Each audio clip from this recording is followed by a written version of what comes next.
Good evening and welcome to Dark Hour Paranormal. Folks, tonight I have a good friend of mine, Thomas Gormley, on to discuss not only his experiences in the paranormal world and otherwise, but also to discuss the Paracons coming up here in Connecticut on the 20th and 21st of July.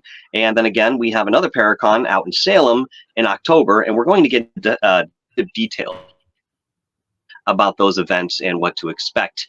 Now, Thomas, it's been a good solid year since you and I sat face to face, either through a podcast or, actually being at one of these conventions. It's so great to have you on, man. Thanks for being here. Oh, it's so great to see you, my friend, the MC with the most. I loved having you at the Salem Paracon. You made things easier for us, and everybody loved your introductions for everybody. So I really appreciate it, and appreciate you having me back on. And I think my partner in crime should be on soon too. Yeah, we've had a lot of things going on, my friend. So, but I see you've had some things going on too, which is great. Yes. We'll be able to share all that stuff tonight, huh? Absolutely. And I didn't mention it, but we also have Charles F. Rosenay coming on. He is a business partner and one hand in the other with Thomas in everything that they do. Another very interesting character with a very extensive background, not only in the world of paranormal, but also in the world of horror cinema. And he has a Dracula tour that he does in Transylvania at least once a year.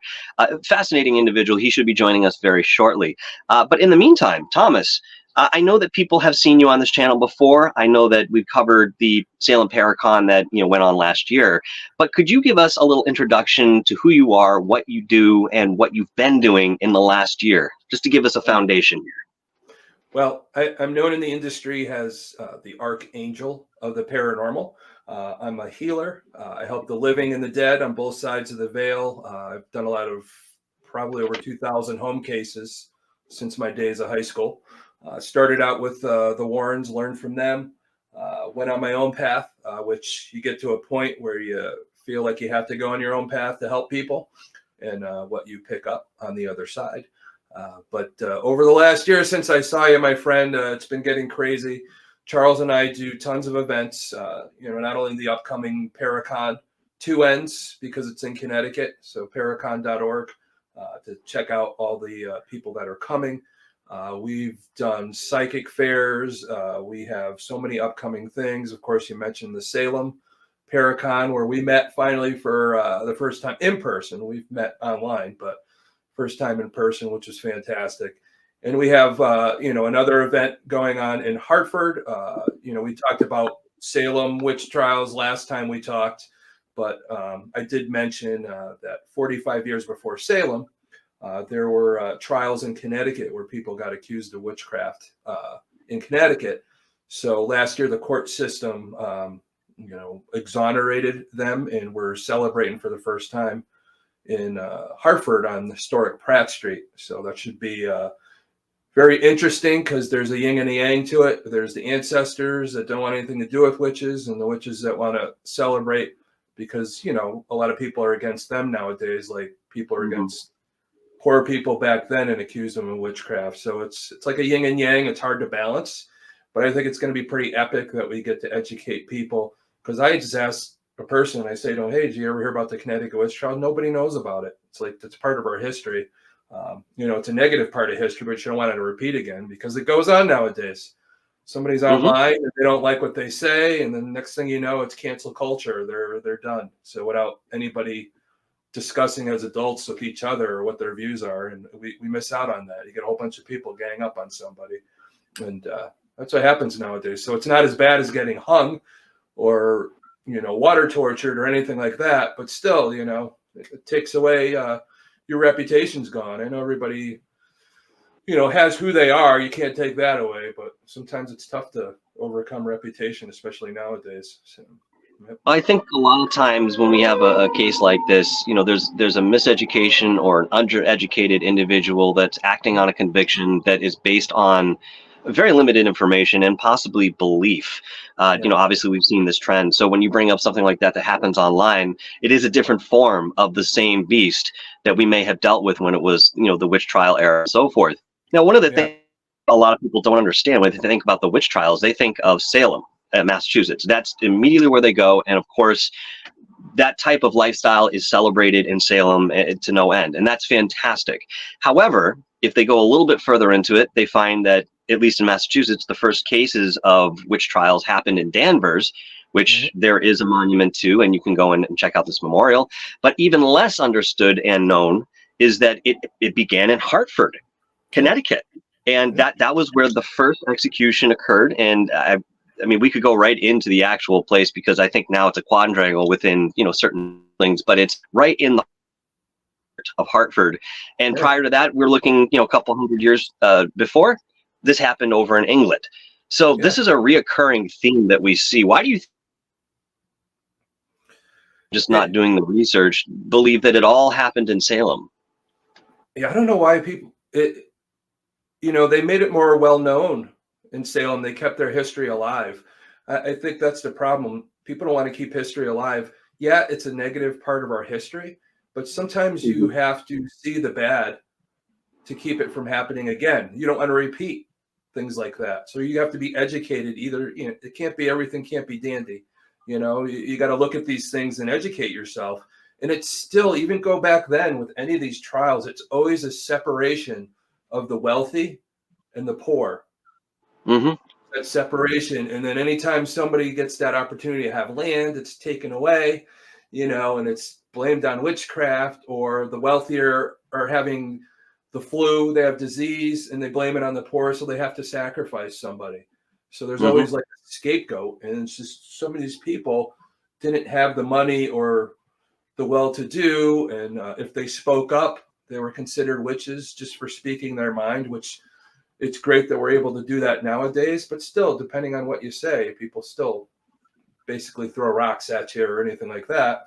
And I think people need to understand this, and I hope they come to the Witch Trials Festival and not think it's, something of a negative. I think it's a positive education, and people know that this happened in our history, and not to repeat it again, whether it be, like I said, now. All that stuff still happens in some form or another. Luckily, people aren't hung for it, or water tortured, or like over in England where they're burned at the stake, So yeah, not in America, but certainly this does still happen in other countries that have their own religious modalities, and I will pick on them for that a little bit. It could be a political some sort of action when it comes to this, but yeah, this stuff still happens in certain places in the world. You mentioned, in your expertise, you help those who are. You also help those who have passed on in respect to healing. I'm curious. I mean, this is sort of a rudimentary question, but something that we continue to explore. Our understanding is that, let's say somebody dies in a very traumatic way. It seems that they are kind of stuck here, and it seems like there's not a free will that's imposed in the fact that they're still here. And yet in other circumstances, on the other side of the coin, we do find individuals who pass on even in that traumatic way, and it seems that they are choosing to be here, not get through whatever trauma that they have. Where do you sit in that interpretation, wherein you have some that seem to be stuck here against their will, and then you have some that seem to be in a similar situation, but they're choosing to still stay? Yeah, well, exactly. It's like us as the living. We have trauma we have to deal with. It keeps us from going forward sometimes. Somebody that has deep depression may not complete their goals because they're so depressed, it holds them back.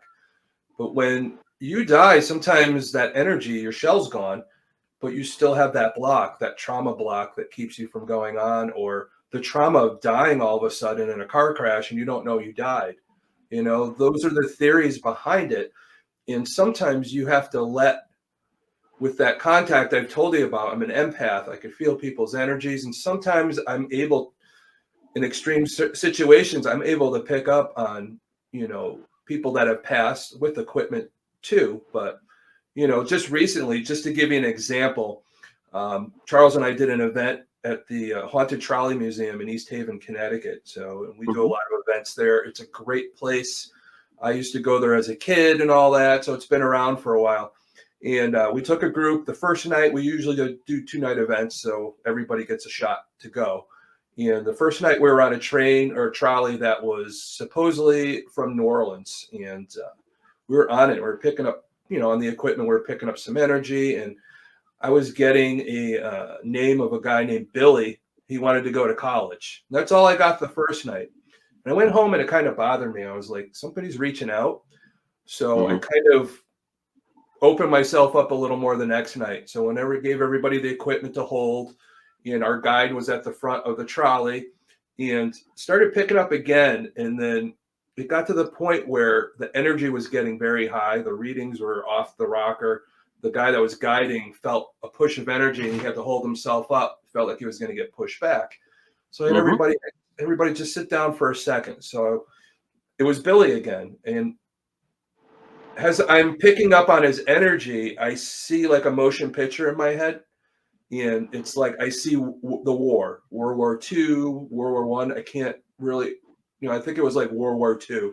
And it hit me that I think Billy died in the war, never got a chance to go to college.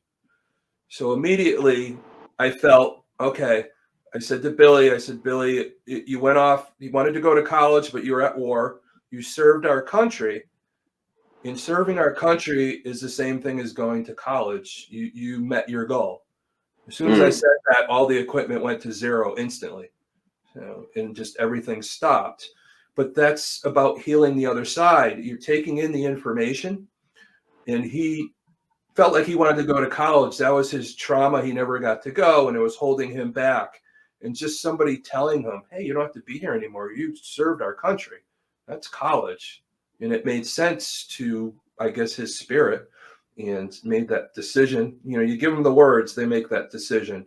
And I've done this multiple times. I'm very grateful that, I don't want to call it like a gift, but I let my ancestors, the spirits, work through me to help people. And they just give me the answers. It's weird. I'll be sitting here talking to spirit, and it's like, it's almost like my own memory. And then they give me the words to tell them, and it's coming through me. I feel like I'm, just somebody on earth right now in this plane that's taking messages and helping somebody, like somebody's helping me to help them. So I never take credit for it. I never have an ego with it and all that. I'm just open to help people, whether they be living or dead. Sometimes helping the living, their ancestors are telling me what to say to them. So, and I don't know, it just seems like it's my own thought. It's like when I write a song, it's like, where did that come from? It's like somebody's giving you the words or the answers. It's almost the same thing. So it's poetic. We're so connected here. I mean, we're so connected to source, even though we live in a reality that is dualistic, and obviously there is this illusion of separation. It's often been stated that you can never really totally be cut off from that source energy, whatever it may actually be. But when we're in tune with who we are and what we're here to do, and we have our own goals in mind, sometimes that clears up the survival aspect of what you would normally allow to take up your thoughts. You're not worried about where food's coming from. You're not worried about shelter. I mean, these very basic things that work with people every single day. They follow people, these stresses and duress, and they don't have the ability to abandon that for just a moment so that they can open up themselves and become that channel. Because, as again, it's been expressed as well, we're all capable of this type of work. It's built right into our physiology. If it doesn't go even further than that in terms of our emotional and mental capacities, it's something that's very much available to us. Now, I'd like to bring on Charles F. Rosenay. He is here waiting on the wing. Thank you very much, my friend. I know you've been patient. I'm going to bring you on right now, brother. Here he comes. Hey, there he is. How you doing, Charles? I'm doing great. How are we doing, guys? Fantastic, man. Yeah, we've just been going through a little bit of, our personal experiences here. Thomas has, gone into the paranormal side of things. We mentioned that we're going to be talking about the Paracons that are coming up. We're going to kind of, brush that against what we were doing last year. Of course, you guys had two as well. I was able to attend one, but you have that other experience that's going on there. But before we get to that, Charles, what have you been up to, my friend? It's been a year since we've seen each other as well. What have you been working on here? Well, about 8 months. I think we saw each other in November last. But we've been just nonstop. Thomas and myself are in paranormal investigations, planning festivals. It's endless. It's nonstop. We literally talk, every day, 10 times a day, either by text or by messenger or by phone. And it's just planning and trying to do everything we can to make sure that everything we're working on is the right direction, the right vision, and is the best possible format for not just ourselves, but for people who will hopefully attend the events we do. Tell me a little bit about your experience with Transylvania. I mean, this is something very unique that you offer in terms of a tour. And although I'm familiar with this, I know my audience isn't, entirely up to snuff. Can you give us a little detail about how you decided to get into that? What was the process like for you to actually go on that first excursion and then being able to go subsequently after the fact? Yeah. What happened with that, man? How did that all come to fruition for you? It was sort of like a dream come true. I try to do things that I think there's a need for, that there's a gap missing, and things that I know I would enjoy. I would hopefully think that other people would enjoy as well. And it was like, yeah, I would love to follow in the footstep of Bram Stoker's Dracula. Jonathan Harker, go up the Borgo Pass, go up the Carpathia Mountains, go to castles, never thinking that it was possible. But sure enough, in 1998, I did some intense research, found that you can somehow get to most of these places. And I put together what I thought was like the definitive tour of something I would go on to as a Dracula fan and vampire, vacation. People would love, where we combine the myth, the fiction, and the lore of Dracula as we know it, with the history and reality of Vlad Tepes, Vlad the Impaler, and combine, so that it's fun but informative, and give the people, a whole week's worth of stuff. And the first one I did back in '98, I went on and I had the greatest time. I mean, this was it. This was the ultimate. What else could a horror fan love? What else could you want? And everyone who went had such a great time. They said, we got to do this every year. It wasn't a one-off. And as we were doing it, we were going to all these horror conventions and para-conventions, and every event giving out flyers for the Dracula tour. And more people were saying, oh my God, I can't believe this exists. And some people would say, wait, there's really such a place as Transylvania? Yeah, duh. Wait, is it in Pennsylvania? No. Is this a haunted attraction for Halloween? No. Once we got that all aside, the people who got it, and said, well, this is something we didn't even know was possible. Bucket list, we dreamt about, and this is great. And they were all excited. So I guess 3-4 years into it, we were drawing hundreds of people. We would have to get multiple buses and multiple hosts. After about 10, 12 years, I got back into the Halloween business, where I do haunted attractions, and I'm so busy during the Halloween season that the person who I kind of trained and was my local host, a guy named Radu, Romanian historian, got it. He understood the Dracula end of it, and it's he was able to do the same combining of Dracula with Vlad to make the ultimate trip. And now he continues to host it. People go every year. This is our 26th year bringing people to the unholy land, Transylvania, and www.dractours.com. People just have the greatest time. That's amazing. And like I said, it's a very unique experience to not only offer, but to come against and say, well, maybe I can do this too. 26 years is nothing to sneeze at when it comes to this. This isn't just a foray that you just recently began. I mean, you've been doing this for a very long time. So I certainly admire that in respect to what you get into. Tell me a little bit about your relationship with Thomas, how you both kind of came together to do this type of work. What do you focus on within, the endeavors that you both get into? Is there, a side of the showman versus the shaman, that there are responsibilities and positions to take hold? I mean, how do you guys work out your relationship within that you've cultivated? Well, it's the perfect blend. It's the shaman and the showman. I have many, many years of producing experience and dealing, with people as a promoter, as a producer, as an entertainment connoisseur. And Tom has a lot of those qualities too, but he also has all the the abilities, the empath, the clairvoyance, the shamanistic end of things.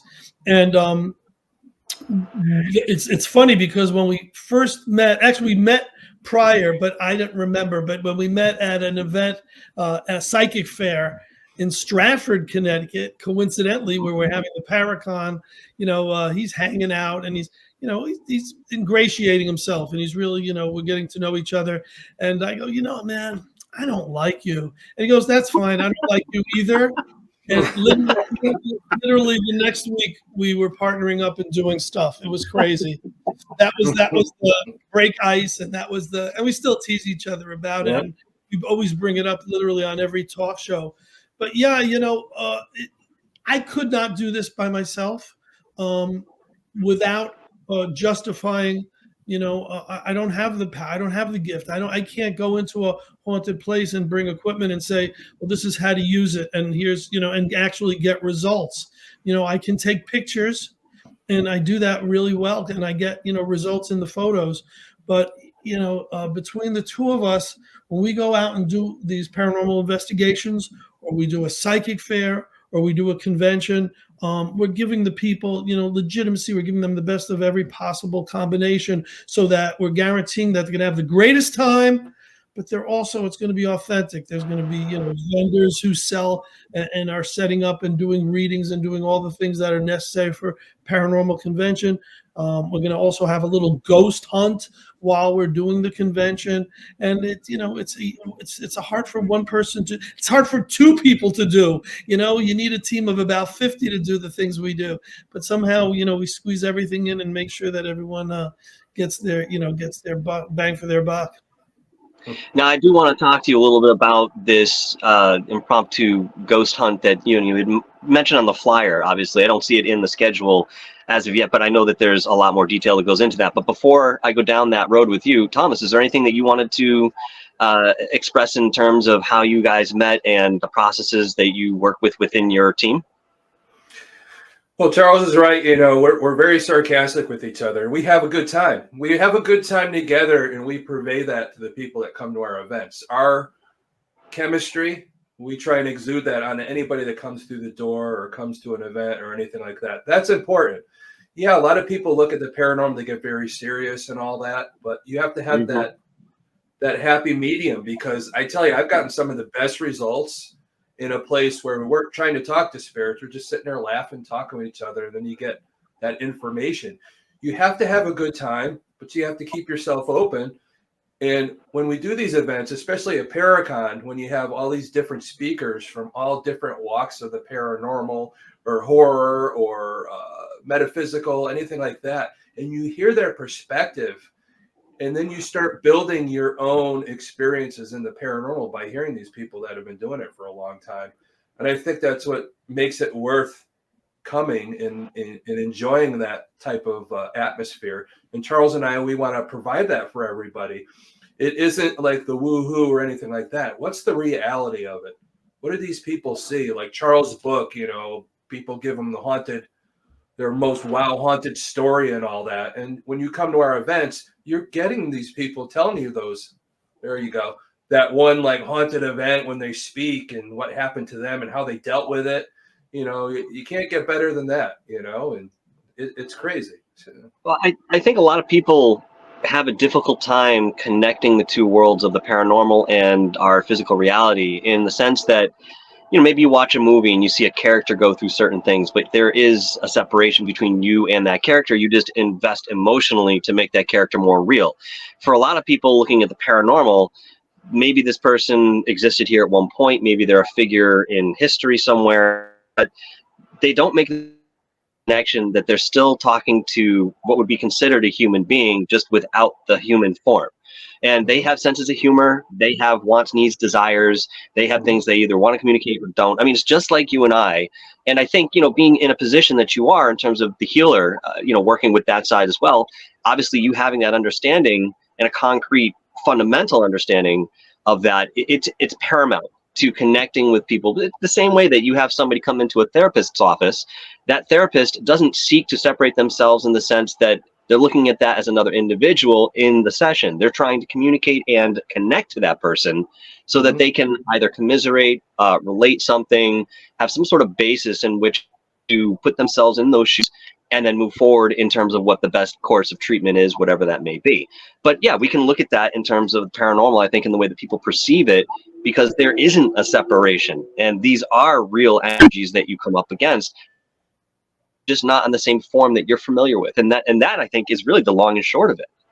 Yeah. But going into, no, go ahead. Yeah, go. Yeah.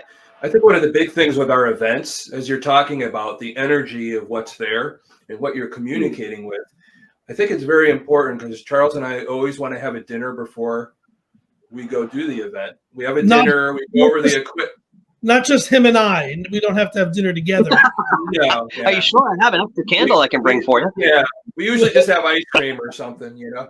But when we have the groups come for the events, like when we're going to go do an investigation, we have like pizza or something like that. And we sit there and we talk to them.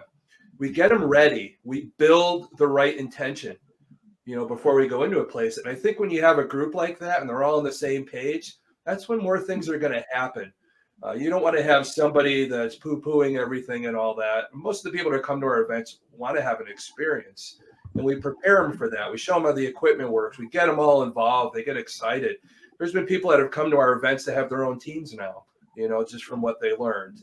And that's what we provide for them. And they still will call us for, you know, hey, and they still come to our events to learn a little bit more, or maybe a question they had on an investigation. I get them, they call me and say, this is what happened. What do you think? You know, and I think it's great because we provide that opportunity for them. But also, you know, when we go, it's just talking to the people that aren't here anymore. And I think a lot of people don't realize you're talking to somebody that's part of history. Mm-hmm. Their shell isn't there anymore. You never know who you're talking to. You can go into Mount Vernon, Virginia, and go do an investigation, and there's a possibility you might be talking to Martha Washington's energy. That's a historical figure. How exciting is that? You know, and that's why we like to go into historic places. I love to get the history and potentially who we might be talking to. And especially with the Paracon coming up, and we talked about the ghost tour and all that might be coming up. There's some historic places and some historic figures that walked right around that Baldwin Center that we might be taking people to see. So is that where, I mean, and Charles, you can chime in on this if you would, is that where the investigation will take place, at the Baldwin Center where the expose is being held, or are you going off property? What's your plan that you can give us any detail about now? It's literally a 1 minute, 50-foot walk from the Baldwin Center. We're kind of attached to a library. Then beyond that is a cemetery. And beyond that are 2 buildings. And both buildings have a history, which we're going to share with the people. But the cemetery itself has a very famous resident, so to speak. Goody Bassett, one of the famous Connecticut witches, is buried there in such a unique coffin, and it's raised and all that. And so that's all part of where we're going to take people. It's not on the schedule because it's literally once an hour. People come to the front desk. There's 2 of them, 5 of them, 10 of them, whatever. We have an escort who does the tour whenever the people are ready on the hour, 1 o'clock, 2 o'clock, 3 o'clock. And so it's a little different than most events, but because of the location that the Baldwin Center is so near these 3 amazing haunted locations that we can just walk there. We've gone to these places before. On our own, just as a separate event where we went, like Thomas mentioned, we go to dinner first, teach people how to use the equipment, and then go to this particular cemetery and these 2 houses. We've done that in the past. Well, now we're doing it, incorporating it into the convention, so that if someone has an hour and they say, well, I don't need to hear this guest speaker, I visited the vendors, this is a good time to go. Or they want to listen to the vendors and visit the vendors and listen to more speakers and go later in the day. They know that on the hour they can do this paranormal post time.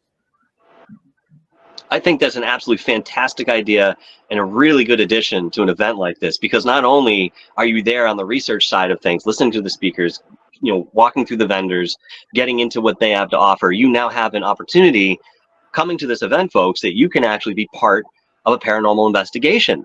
And even if you're an experienced vet in this, you're going to have a great time with it. Even if you're a beginner, it's the same thing. You're going to have a great time, because I need to remind you, that Stratford itself in Connecticut is a very historic town. I mean, we had the Shakespeare Festival Theater, which unfortunately burned to the ground in 2019 out of arson. They did get those 3 guys that did it. But that being said, a lot of actors, a lot of prominent people throughout history, political, historical figures, they've all come through Stratford, going from New York out to Long Island, going up to Massachusetts and beyond, you name it. So this is definitely a spot. And it's right outside of New Haven too, which is its own, city in and of itself, certain claims to fame and people that have, worked to build that city as well. So again, a lot of history in the Northeast here. We try to zero in many cases as to where the most prominent energy be, and this comes from sources of information, whether it's somebody who's been there physically, somebody who's done enough research on the area that they're pulling up something new that is not familiar, and we go into that. Now, just to kind of remark very quickly, I think, Thomas, you were mentioning, the different people that we would come in contact with could be historical and have, significance within our own books. I've found in many cases that there is a very valuable and valid expression within the recountants of certain history, whether it's with that person individually or talking about a specific event that happened, whether it's a battle or something outside of that, something that took the community. Everybody felt this. And when you get those words, they might sound a little fantastic, a little outlandish. Maybe, this comes from the ether, so we're missing something here. But then you go to corroborate this, and somehow, almost as if by magic, you get physical evidence. There was one sentence in a book buried in the back of the library that corroborates what this person said etherically, or something along those lines that kind of pops out of the ethers and then gives you a little bit more of a leg room to work with what's being said and put together real history, which in this case kind of comes from the horse's mouth, so to speak. Mm-hmm. Yeah. You never know. I did an investigation a few years back talking about potentially talking to an historic figure. We were doing an investigation up at the Lizzie Borden house. Mm-hmm. And at the time, one of my colleagues was doing the Estes method, and they were had the headphones on, the blindfold, the SB7 spirit box with the sound coming in. And she channeled in, and I started asking questions, and I came into contact with who we believe was Andrew Borden. And okay. I questioned what his relationship was with his daughter and if that was the issue. And he became felt the energy change. Felt like he became upset. I felt the spirit was right in my face. My blood pressure or my pulse went up really high. I started sweating. And then once he went away, everything went back to normal. So I know there was some anger there, but I wasn't like provoking. I was just asking natural questions. And I think, you never know if they're going to take offense to certain things. And, I think it was important to try and get that message and see how he reacted. And it says a lot sometimes. But I really felt that energy because I felt the energy to house his energy. So I know it was a good possibility. It could have been, in theory, Andrew Borden's energy communicating. So. And also, interestingly enough, you mentioned Fairfield's proximity to New Haven. Getting back to that for a second, it's also near it's right actually between New Haven and Fairfield County, and it's not far from the New York border. So people, who want to come from the tri-state area, New York, New Jersey, Connecticut, of course they can come. And on the other side, everyone from New England can come. It's really a great East Coast location. And it's a change because for years we were doing it at the Ansonia Armory, which was a great location. But we do it in the summer and we do it in July when it gets really hot, and an armory was sweltering. So we had to find a place that was air conditioned. Thomas and I spent months searching out locations, doing site inspections, and no, we can't do it here for this reason. We can't do it there.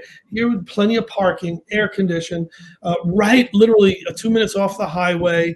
And, it had just everything about it made sense to us. So we grabbed it. Yeah.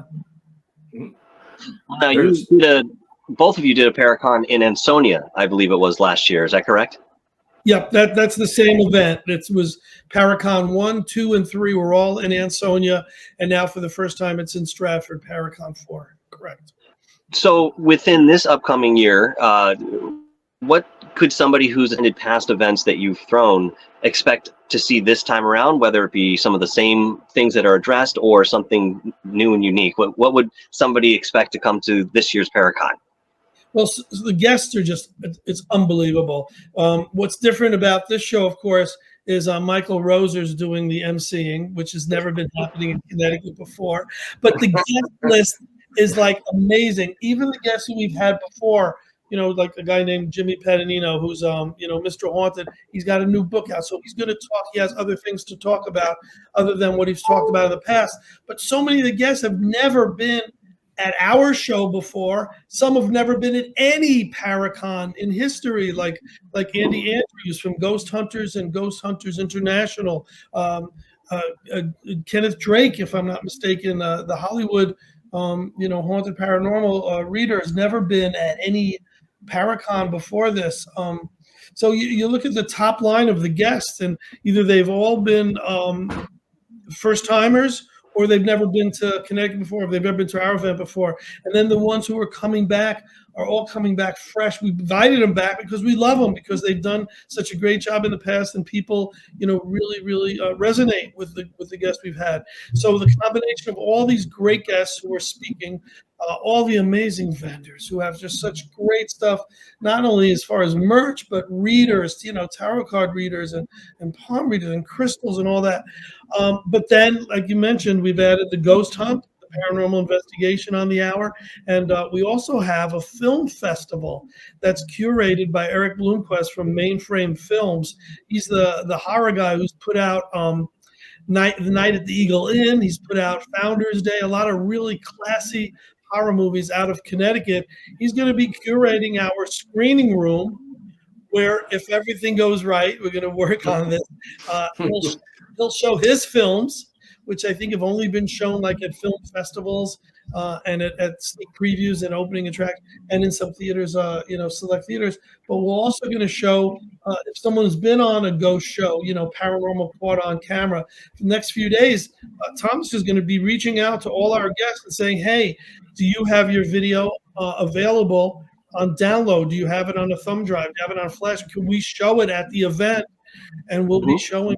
So hopefully someone who's at the convention, who's a special guest, will be at their table, they'll be on the stage, and then they'll also be represented as part of our film festival. So this is stuff I may have been done at other conventions. I don't know, but certainly it's a lot of firsts for us. That's amazing. Thomas, is there anything you'd like to add to that? Well, I'm really excited for it. We're going to do our last minute walkthrough coming up next week, and just going over that. I'm trying to work on the history right now of our ghost walk. I've been doing a lot of that's what I've been doing all day today.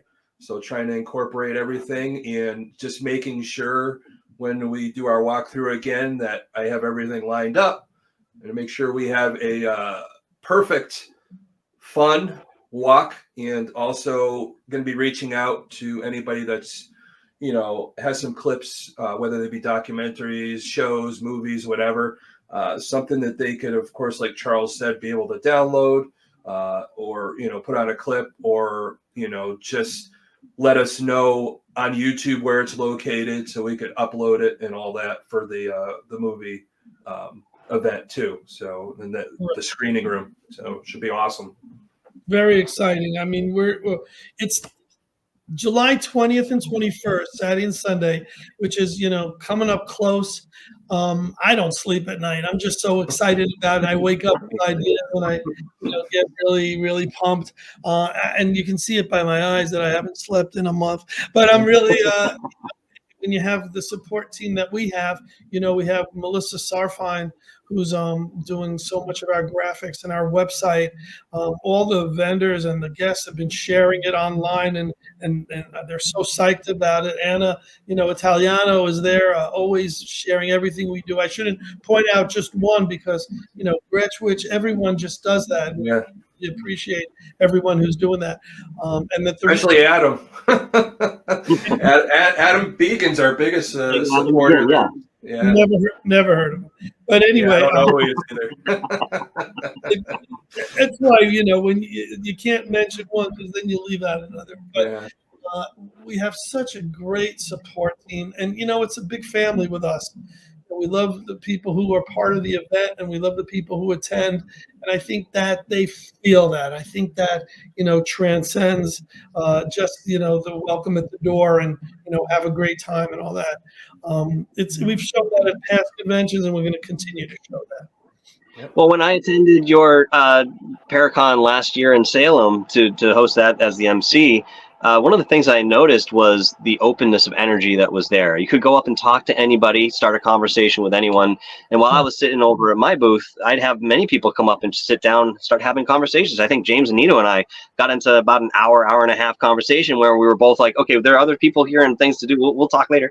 I mean, it's really nice that the cultured energy that you bring in with the people that are there. It's immediately felt, I think, by a lot of those who walk into that event. Obviously, I'm very much like you, Thomas. I can feel that energy, impact or otherwise. But I think it's a great time to be had by all. And that's all I saw last year.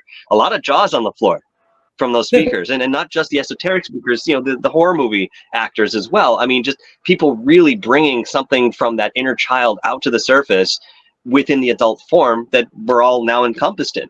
It's a fantastic time, and I mean, I can't recommend it enough. Again, this is in Stratford, Connecticut at the Baldwin Center on July 20th and 21st. And then, we'll have another show about the Paracon coming up in October for Salem again, closer to the dates that we're working towards. But that being said, you don't want to miss either one of these. If you're in the area, come on down. If it's for one day, great. If it's for two, great. Yeah, Paracon.org. It's the website, and tickets are on sale. And it's reasonable. It's $19.99 a day, or both days reasonable in advance. Very reasonable, yeah. Yep. You can't go to a local show for less than $30. Go ahead. Yeah, but one of the best things is we have that time that we're there. That VIPs can come in at 10. Everybody comes in 11 to 6. After 6 o'clock, there's still time. There's so much historic stuff around Stratford.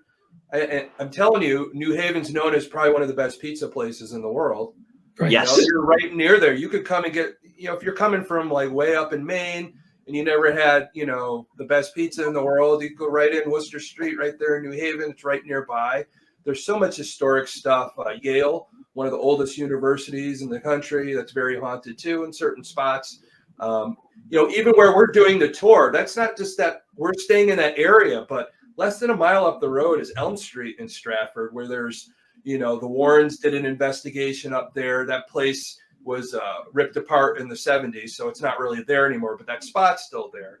There's another spot there that's supposedly haunted too, and the person that lived there got married to the Sterlings. Those are the homes right near the Baldwin Center that we're going to be going by. Oh. Not to mention Union, with Union Cemetery, one of the world's most famous cemeteries, with the White Lady and the Red Eyes, obviously coined by the Warrens as well. It's one place I haven't gotten to visit myself, and I keep meaning to get down that way, but I don't see why I can't stop through. And if anybody wants to join me on that, I'll be down there to do that. But Thomas is right. I mean, that entire area is a mecca for this type of research and history that goes into it. Well, you make a whole weekend out of it. Just you're there at our event, and before our event and after our event, there's still all this stuff you could experience, and I'm more than happy at my table. If you want a place to go, and I'll be more than happy to guide you where you need to go and, help you with all the history. And that's my big thing. If you're like, hey, I'm staying at this hotel, and I can say, hey, there's a place right nearby if you want to check it out. And, that way we're still giving them the experience, even though it's not the hours of the paranormal or the Paracon, it's after. So I'll tell you, hey, go here. And they're still going to have an exciting time, 24/7. So, yeah. Absolutely. Now, there were a couple things I was going to bring up in terms of certain detail within these speakers. Obviously, Charles, as you mentioned one, you kind of want to mention all of them. But, I think my audience and our audience in general knows that this is more of an overview, in terms of what they're going to get to experience when they get there, the people that they'll meet. Is there anything else that, giving both of you the floor here, is there anything else that you would want to express about the experience of going to your particular Paracons versus something else in the area, or anything outside of that in terms of what people may experience coming to this event? Well, there's not actually any other real Paracons in Connecticut this year. We our colleagues, the Warren Seekers of the Paranormal, were doing a show up in the casino area in the towards Rhode Island, and that's been moved, if I'm not mistaken, to Gettysburg this year. So, but we tell people, go to this show and that show. Go to every show. When I used to run haunted attractions, I did an indoor haunted Halloween place called Fright Haven, and I would say, come to my place, and then next week go to my. We're not competitors. We're all, we're all trying to, share the same joys and the same experiences and the same knowledge. So, why is ours different? I don't know, because it's us, because we're different, because it's the shaman and the showman and the roser, and it's it's these people, who I think people like, and they come and they share the vibe, they share our energy. But we're not saying that we're any better, or that you come to ours and don't go to another one. Well, we would never say that. Come to ours, go to another one. Come to ours, have a great time, and then find others even outside your area to go to. There's enough shows out there, and there's enough people to attend that we would never put anyone down, and we would never say we're the only show in town. We're definitely not. There's a lot of great tiny events, and there's probably larger events in other areas. But as it turns out, we're the only Paracon in Connecticut this year. I don't think there's a better answer than what you could have just given, quite honestly, then. I think they hit the nail right on the head. As we've talked about these Paracons and what we can expect to, experience coming up, I'm just as excited as anybody else involved in this. And, I believe that there is a lot of energy, at least in terms of people that I've expressed this is coming up, knowing what's gone on last year and the years before. There is a general excitement here, an umbrella of excitement that I think a lot of people are sharing. If there's any other detail that you guys in Connecticut, at this moment, I'll give you the floor to do that, and we'll end off. I have a question for the both of you, and I'd like to get your thoughts on this particular topic. But in the meantime, is there anything else you'd like us to know about what we need to know about the event coming up? Well, I think one of the big things is sometimes you go to a lot of these events, can't find a place to park. So we have a huge parking lot. We're going to have food trucks there, so there's not the concern of not being able to get maybe a little snack or something like that.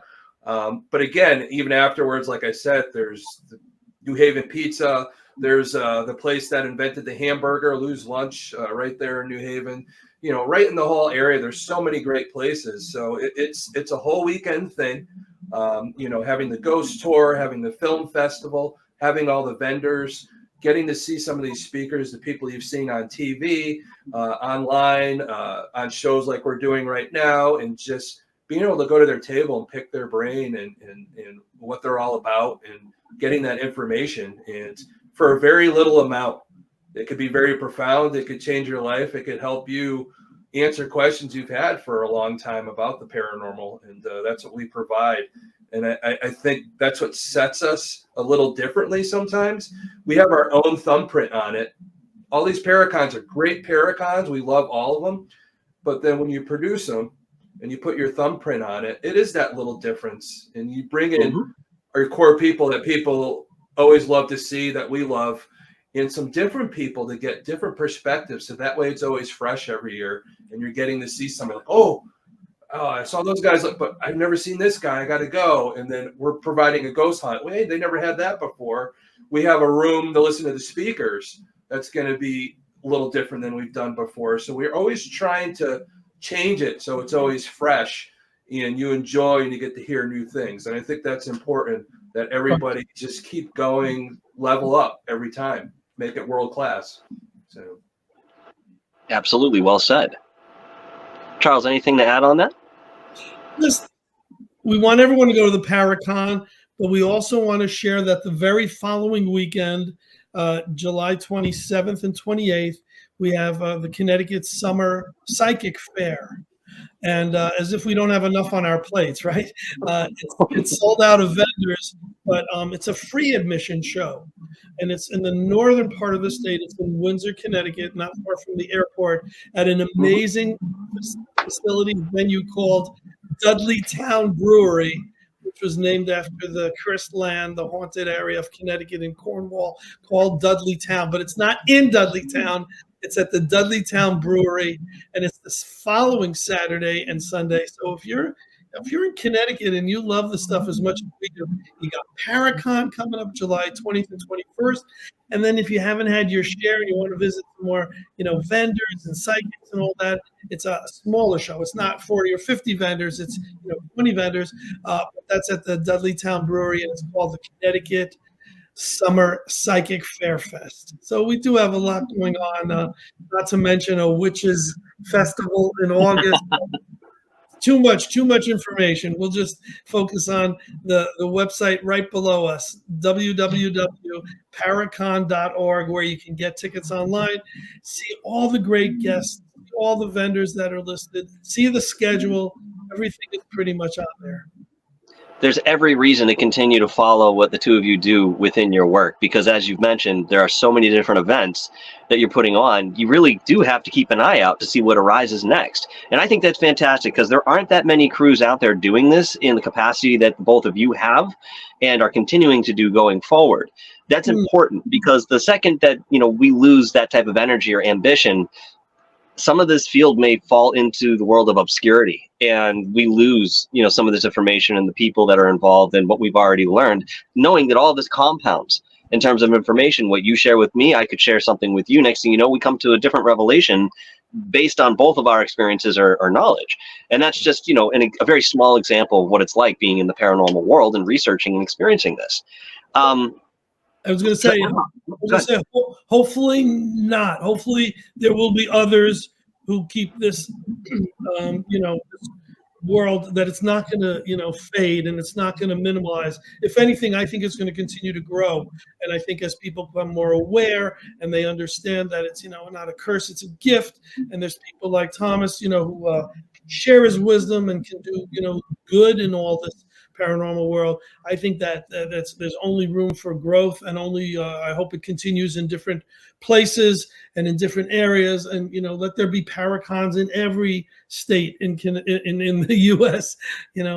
So yeah, I wasn't disagreeing with you. I'm just saying that I'm hoping that it's the opposite. I understand completely. Yes. Look, we're all in this together. Yeah. At the very end of the day, that's the truth. We're all into this together, and it takes each one of us to do our part to create the collective that is the field itself. Not one person's the world of the paranormal. It's a collective effort that we all put in energy to every single day. Those who are passionate about this and have that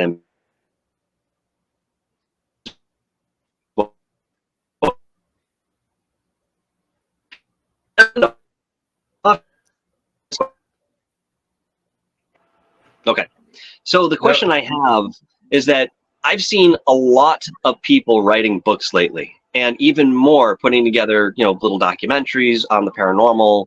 And I'm going to stick with that field at the moment. I mean, this happens in ufology, it happens in Black Project, it happens. Anybody can write a fucking book these days. Anybody.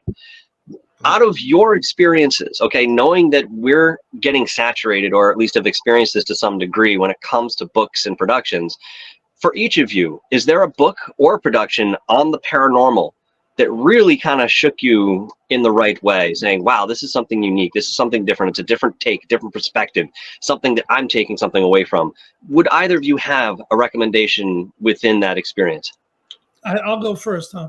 So before I was into the paranormal world, I do remember I was really getting into reading, and The Exorcist book got me into really reading horror, and then I branched off, of course, Stephen King and all that stuff.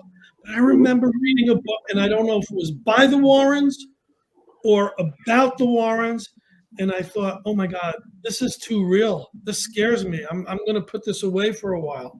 And I wish I knew the book, and I wish I had the title. But if people really want to enjoy a book, there's something called The True Ghost Stories of Connecticut. True Ghost Stories of Connecticut is the book that they should go to. But having said that, there's going to be a lot of authors at this convention, and people should be open-minded. They should visit not just the readers and the merch, but all the authors, and say, hey, what's your book about? You don't have to buy it, but maybe it will strike a chord, and maybe it will, be something that you'd want to add to your library and hopefully read. I don't know, Tom, do you have a book that was a catalyst for you in any way? I don't think really a book, but you really look at it this way. One of my big things is when I go to events like this, even before I knew Charles, and I want to buy the vendor's book. I want to see what they're all about. And I think that's important, learning your colleagues and what they're all about from their books. So I love doing that. But I think more nowadays, as we watched a lot of the TV shows and these documentaries and all that, but I think probably the biggest one that I think really changed things up for me in the way to think outside the box a little more, and especially trying to research and all that type of stuff, was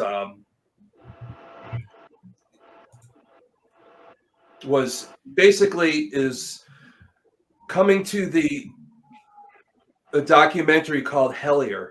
It was by the Newkirks, and the great thing about that is, they thought outside the box. They had the 2-season series. There's like 7 episodes to 10 episodes on each season. And they really dove into things and how everything intertwined, whether it be cryptids, whether it be ghosts, whether it be aliens, and how it's all pretty much the same and intertwined. And that's one of the big things I talk about now is the paranormal world isn't just paranormal ghosts, whatever. It's metaphysical. It's our minds. It's the psychics, the mediums, the esoteric part of it, the aliens, the cryptids, fairy tale type stuff. Are there fairies actually are real, or gnomes or things like that? And those, elemental stuff. It's all paranormal. It's all stuff we don't 100% understand. And that's what's great is you could take all these people, but it's all paranormal to me. So, and I think I really got that from watching Hellier. It really put it together where I always thought, and it just seeing like-minded people think the same thing, and it became more acceptable for me. I really suggest people watching that documentary. It's very well done, and a lot of intelligence goes behind it. And you can really see, I think people in the paranormal just think outside the box in general. And there's so many intelligent people in this industry, but you look at a lot of people walking around in black, tattooed up and all that, and people get the wrong idea. Some of these guys, I've worked with people that went to Yale and they do this, there's no difference. Yale's just a college, but when you get into this and you learn all this stuff and you research it and all that, it's like your own education, your own college, and that's what gets you up every day, and it's exciting. So we like to spread it out there. I absolutely agree with that wholeheartedly. Yeah. I know, Charles, you were trying to think of this book. I mean, I'm just going to chime in because you made me think of it. For me, it was Satan's Harvest by the Warrens. Yeah, that was the case of Frenchie and his possession and stories that went into that. But it wasn't just about a relayed story going into exorcism that was performed. And yes, if you dig deep enough, you can actually find the videos on YouTube of Frenchie being exorcised, and you can see the manifestations occurring within his own skin and so forth. But for me, that was one of those books that got so serious so quickly, and it was heavy. You could feel energy off of this, whatever I was carrying. I actually had to put it down several times because I needed to reset, but it was impactful for me, not just because of that shock value, but they were giving us something different in terms of that understanding of exorcism and what a normal person allegedly might go through just trying to live their day to day with, this type of energy that, Maurice, what was his last name? Theriault, right? Maurice Theriault, I think it was. Yeah, whatever he was dealing with every day, to the point that, he ended up taking his own life. And, this was a culmination of, events that happened that were covered in that book. So I really thank you guys for, giving us a little bit more into that, because I think a lot of people are lost. So it's a lot that goes into this. And obviously, folks, if you go down and you check out Charles, that he's very versed in this, understanding how to communicate what he's experienced and other stories that are related to him. And he's now putting out for the public to understand and take into their own heart and see how that makes them feel. But in the meantime, I want to thank you both so much for coming on again today. We will do this again, folks, as I mentioned, probably within the next couple months. So we're going to have a fantastic time in a couple of weeks. Again, just to remind everybody, Stratford, Connecticut, Baldwin Center, July 20th and 21st. You can't miss this. You go to these events, it's costing you less than you would to go to the cinema on a Saturday and a Sunday. I guarantee you, buy that bag of popcorn. It's going to be about $15. You can get in here for $19.99, or even get the deal if you're going to come for 2 days for the $35. I mean, come on. You can't beat this. We expect to see you there. We hope to see you there, and we will have a wonderful event. Thank you. Thank you very much. Well, thank you very much, gentlemen. We'll be looking forward to this, and we'll see you all there.